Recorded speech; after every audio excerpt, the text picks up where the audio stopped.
ငလင်တန်ကြောင့်ပျက်စီးခဲ့ပြီးပြန်လည်ထူထောင်ရေးလုပ်ငန်းတွေဆောင်ရွက်နိုင်မှုရန်ပုံငွေအဖြစ်စကိုင်းတိုင်းဒေသကြီးအတွက်ငွေကျပ်ဘီလီယံ50နဲ့မန္တလေးတိုင်းဒေသကြီးအတွက်ငွေကျပ်ဘီလီယံ60ပေးရခဲ့တယ်လို့သိရပါတယ်။စကိုင်းမြို့နဲ့မန္တလေးမြို့တို့မှာရှိတဲ့ခရိုင်အဆင့်ဌာနဆိုင်ရာတာဝန်ရှိသူတွေနဲ့ရမီရဖတွေကိုတေးကြားစီတွေ့ဆုံပြီးငလင်ဘေးဒဏ်ထိခိုက်မှုတွေကြောင့်ပျက်စီးမှုတွေအပေါ်ပြန်လည်ထူထောင်ရေးနဲ့ပတ်သက်ပြီးနှဆကဥက္ကဋ္ဌကရှင်းလင်းပြောကြားခဲ့တယ်လို့သိရပါတယ်။အဲ့လိုတွေ့ဆုံရမှာ၎င်းက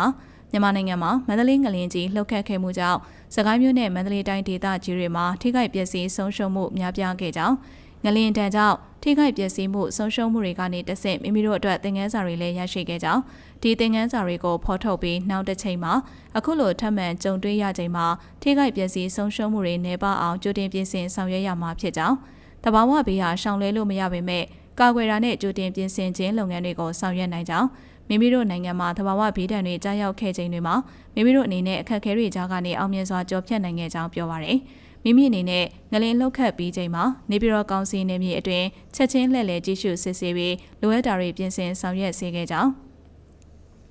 အခြေအနေကိုသုံးသပ်ပြီးငလင်တန်တဲ့ဒေတာတွေကိုရေးပေါ်အခြေအနေကြီးညာခဲ့ကြောင်းချက်ချင်းဗီဒီယိုမက်ဆေ့ချ်ရိုက်ကူးပြီးနိုင်ငံတော်နဲ့နိုင်ငံတကာကိုအသိပေးခဲ့ကြောင်းနိုင်ငံတကာကနေလည်းအကူအညီတွေအချိန်ပိုင်းအတွင်းအမြန်ဆုံးပေးပို့ခဲ့တဲ့အတွက်တချို့ပိတ်မိနေသူတွေကိုအသက်ရှင်လျက်ကယ်ထုတ်နိုင်ခဲ့ကြောင်းအားလုံးတက်ညီလက်ညီနဲ့ဝိုင်းဝန်းဆောင်ရွက်ခဲ့တဲ့အတွက်အခုအခြေအနေကိုပြန်လည်ရောက်ရှိလာတာဖြစ်ကြောင်း၎င်းကပြောပါရယ်မန္တလေးမြို့နဲ့စကိုင်းမြို့အတွင်းမှာရှိတဲ့ပျက်စီးသွားတဲ့အဆောက်အဦတွေရှင်းလင်းဖို့နဲ့ပြန်လည်စတင်ရေးလုပ်ငန်းတွေဆောင်ရွက်ရမှာဖြစ်ပြီးနိုင်ငံတော်ကနေလည်းကူညီဆောင်ရွက်သွားမှာဖြစ်ကြောင်းဆောက်လုပ်ရေးလုပ်ငန်းတွေအတွက်လိုအပ်တဲ့ဘီလက်မြေတန်တဲ့သွတ်တွေကိုလည်းနိုင်ငံတော်ကသင့်လျော်တဲ့ဈေးနှုန်းတွေနဲ့ရောင်းချပေးသွားမှာဖြစ်ကြောင်းပျက်စီးမှုတွေဖြစ်ပေါ်ခဲ့တဲ့လူနေအိမ်တွေအတွက်လည်းအမျိုးအစားတွေအလိုက်သင့်လျော်တဲ့နှုန်းထားတွေနဲ့ငွေကြေးတွေထောက်ပံ့ပေးသွားမှာဖြစ်ကြောင်းနှဆကဥက္ကဋ္ဌကပြောပါရယ်အဲ့နောက်နှဆကဥက္ကဋ္ဌကစကိုင်းတိုင်းဒေသကြီးပြည်내ထူထောင်ရေးလုပ်ငန်းတွေအတွက်ငွေကျပ်ဘီလီယံ50ကိုပေးအပ်ရာတိုင်းဒေသကြီးဝန်ကြီးချုပ်က၎င်းမန္တလေးတိုင်းဒေသကြီးပြည်내ထူထောင်ရေးလုပ်ငန်းတွေအတွက်ငွေကျပ်ဘီလီယံ60ကိုပေးအပ်ရာ